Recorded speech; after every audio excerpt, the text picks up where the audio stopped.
વધીને આજના દિવસે તમને ડિફેન્સ કાઉન્ટરમાં થોડી ઘણી તેજી છે અને HAL પર એક સિટીનો રિપોર્ટ આવ્યો છે, ત્યારબાદ થોડીક તેજી આજે અહીંયા પણ આપણને જોવા મળી રહી છે. શું છે રિપોર્ટમાં ખાસ એની વિગત સાથે સહયોગી શ્રદ્ધા આપણી સાથે જોડાયા છે.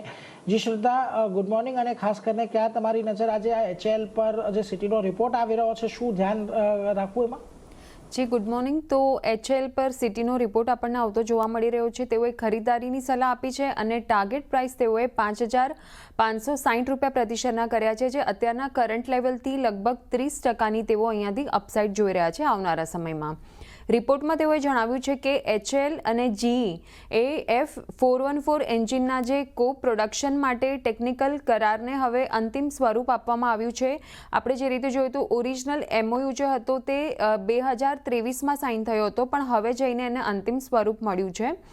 ડિસેમ્બર 2026 અને માર્ચ 2027ની વચ્ચે કોમર્શિયલ નેગોશિએશન જે છે તે કન્ક્લુડ થવાની સંભાવના અહીંયાથી બનતી દેખાઈ રહી છે. તેજસ MK2 અને પ્રારંભિક AMCA MK1 સ્ક્વોડ્રન જે છે એના પાવર માટે એન્જિન બનાવવામાં આવશે. કમર્શિયલ ફાઇનલાઇઝેશન માટેની જે ટાઈમલાઈન કી છે તે અહીંયાથી મોનિટરેબલ રહેશે કે કઈ રીતે ફાઇનલાઇઝેશન આપણને થતું જોવા મળે છે, એના પર નજર રાખવાની રહેશે.